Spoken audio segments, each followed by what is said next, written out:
Hello Roguemates! Last week, we highlighted some of the games that didn't make it in the top 25 but were good enough to be honorable mentions, as well as listed the games that are ranked 25 to 11. Today, we'll finish the list and tell you which we think are the best roguelite games that came out of 2022. Again, please keep in mind the following. In order to be considered, the game has to be released in 2022, whether as an early access game, a full release, or a console or PC port. This list is also based on my opinion. If there are games that you think should belong here that aren't on the list, then by all means, please let us know in the comment section which game it is and why it should belong in the top 25. So without further ado, this is Cerebro from roguelitesdotcom, and this is part 2 of the top 25 best roguelite games of 2022. But before we proceed, we'd like to take this opportunity to invite everyone to subscribe to our YouTube channel if you haven't yet, as well as be our Patreon patron and get unique benefits, including special privileges on our Discord server and have your name listed at the end of our videos and possibly on our roguelitesdotcom Hall of Fame page, which can be found on our website. Thank you so much for your continued support, and let's begin the video.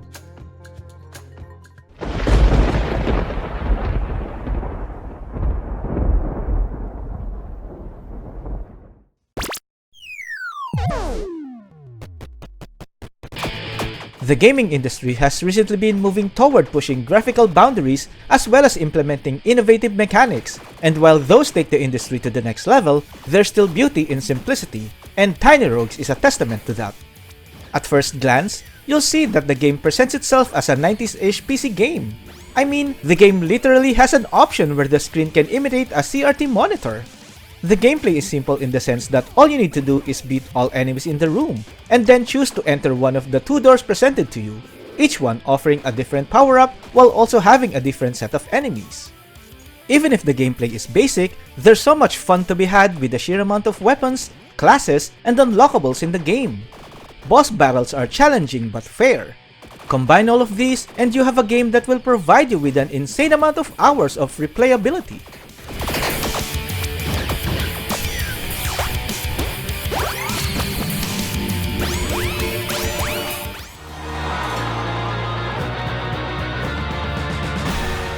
There's something about battle bands that charmed me the first time I laid eyes on it. My guess is that the trailer was really well made, detailing the game's core features, but whatever it is, the game became a day one buy for me, and let me tell you, it was money well spent. Everything about the game just lures you in, from the music, to the beautiful cast of anime bands, card art, interesting events, and even the map layout. Speaking of map layout, it deviates a little bit from the Slay the Spire-esque map layout.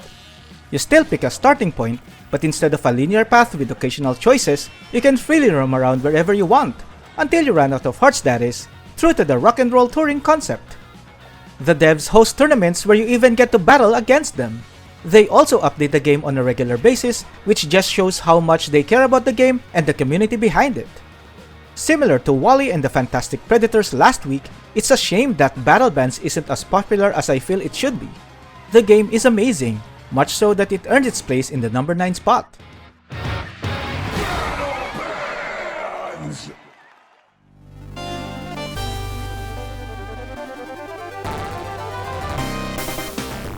Ever since the first Shovel Knight game came out, Yacht Club Games used this tried and true formula to create multiple iterations of the franchise, and they've been hitting it out of the park each time. Together with Night Roam, the same formula was used to create Shovel Knight Dig, and to the surprise of no one, the game is another success story.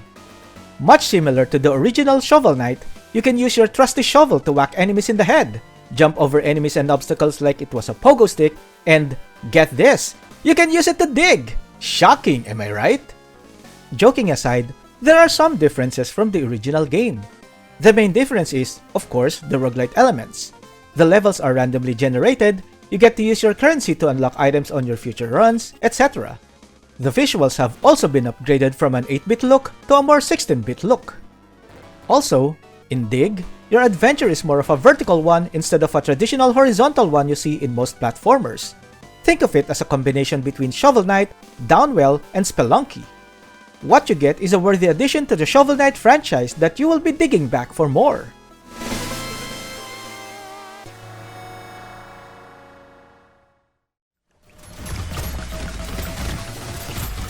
Remember what I said earlier about having beauty in simplicity? Another game that exemplifies that is Brotato. Like Tiny Rogues, everything is presented in a simple manner. The gameplay follows the typical bullet heaven format of minions chasing after you while you shoot or fight your way through. The only difference is that you can actually choose to turn your game to a twin-stick shooter instead of having your weapons auto-aim for you. How runs end is also simple. It just shows you your stats, and that's it. All of these are presented this way so players can focus on what really matters, the easy-to-pick-up gameplay, and I think this decision greatly helped the game. What I love the most about the game though are the characters, items, and weapons. Each of them has strengths but also has drawbacks that players should take into account when trying to come up with a good build. This game balance makes Brotato very special and elevates the bullet heaven subgenre to the next level.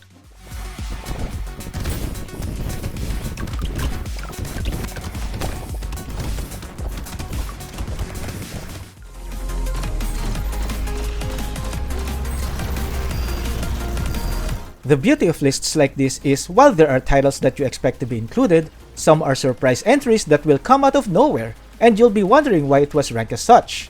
One such entry is one of my favorite roguelike games of the year, Beat Invaders.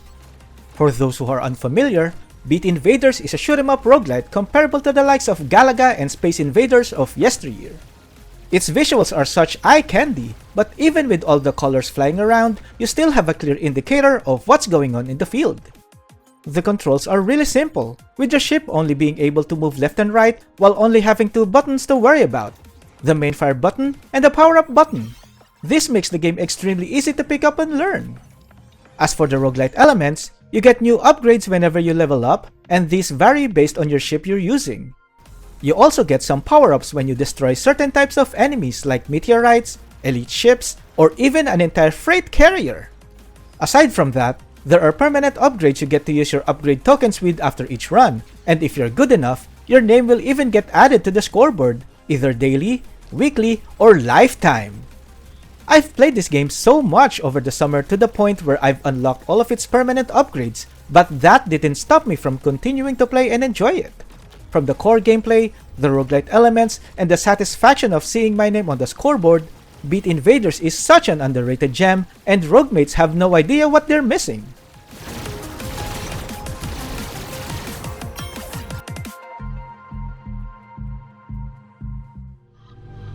You want revenge? Show me. We're starting the top 5 with arguably the most stylish roguelite of 2022. Developed by Slowclap, Shifu is actually not the company's first foray into the martial arts fighting genre, but like they always say, Absolver walked so that Shifu could run. If we're talking about Shifu, we have to start with the combat because that is the game's primary selling point, and what a selling point it is! The moves are just so smooth, the controls are amazing, and it really does feel like you know some kung fu as you sway, parry, punch, and kick your way against all comers until you finally come face to face with your master's killer. The roguelite elements like the risk-reward mechanic when you die, as well as additional moves you get to learn either temporarily or permanently, add a layer of depth to the decisions you will make on your run, whether you should save your strength in the future or risk it all now. The game is also notoriously hard. Like, really hard. But they never said revenge is easy. Once you've gotten used to the combat and be one with your controller though, Shifu is bound to be one of the most satisfying games to master.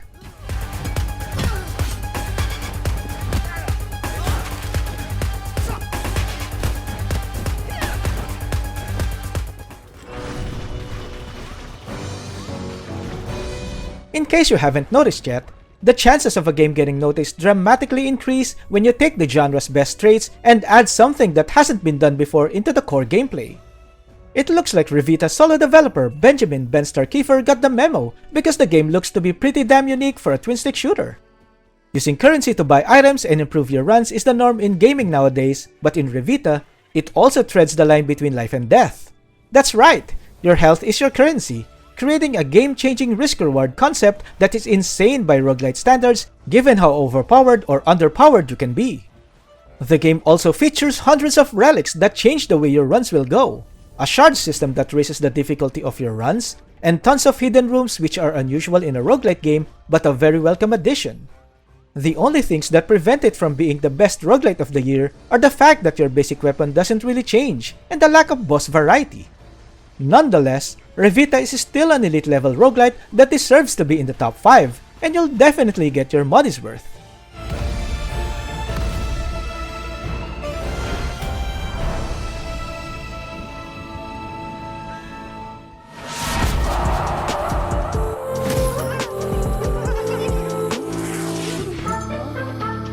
Coming in at the number 3 spot is the ever so charming and incredibly addicting Cult of the Lamb. Developer Massive Monster has created an amazing masterpiece, and you know your game is going to be a hit if Devolver Digital is involved as its publisher. The game's combat has you dodging and whacking enemies into oblivion which, while isn't terrible, isn't something noteworthy either, but it gets the job done. What makes Cult of the Lamb really stand out from the rest is its base management, farming, and of course, the convince followers to join your cult aspect. The more followers you gain, the quicker you progress to your goal of freeing the one who waits. I still can't believe that a lamb so cute could do something dastardly like slay foes and start a cult. But with incredible gameplay, cute graphics, and surprisingly dark plot, Cult of the Lamb definitely belongs with the upper echelon of all-time roguelite greats, and I for one welcome our woodland overlords.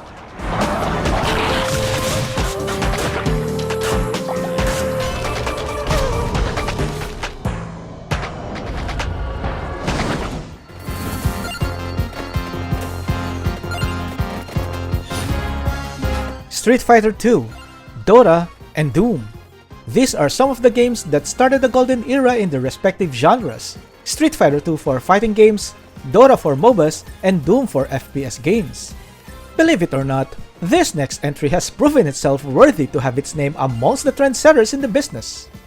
Without a doubt the game that started the Bullet Heaven boom, Vampire Survivors is not the first Bullet Heaven ever created and actually started much like any other indie game, with sales below par.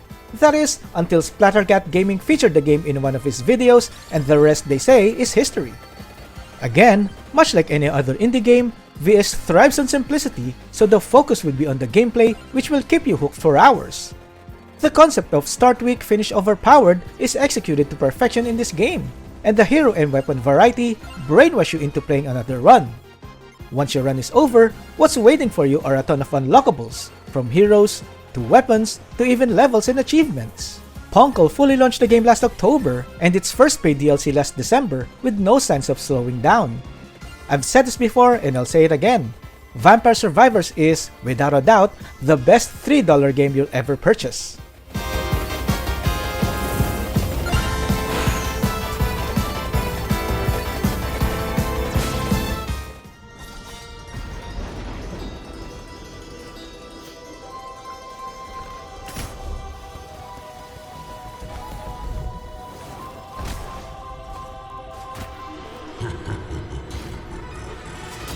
With the overwhelming success of its predecessor, Rogue Legacy 2 had the Herculean task of proving that it's a step up from the original Rogue Legacy.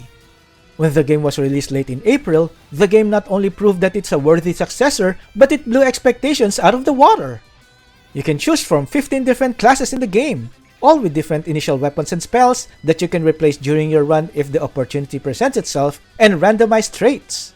The game also has different armor sets you can wear, an immense upgrade tree, and runes you can buy and use, all before you actually go into your run.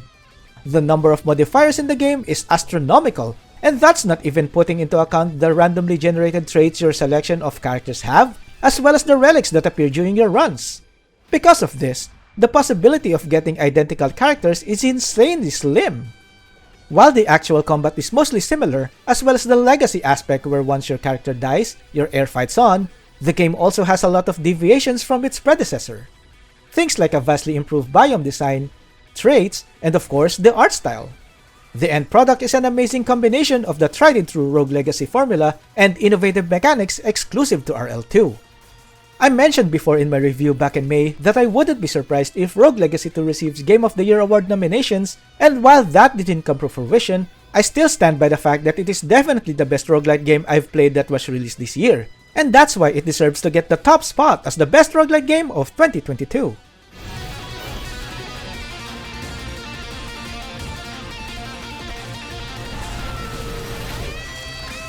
And that concludes our list of the top 25 best roguelite games of 2022. Did you like the list? Are there other roguelite games that you think should have been included in the list or at least ranked higher? Let us know in the comments below. If you'd like to support our channel and website, check out our Patreon channel. Your support will be rewarded by having your name added to the Patreon list at the end of our videos and possibly on the roguelitesdotcom Hall of Fame as well. All notable links are on the description below. You can also like, subscribe, and share this video as other means of support, as well as hitting that notification bell button so you wouldn't miss any of our future videos. We sincerely appreciate all kinds of support, and we will do our best to make it worth your while. This is Cerebro from roguelitesdotcom, wishing everyone a happy new year, and I'll see you on the next one.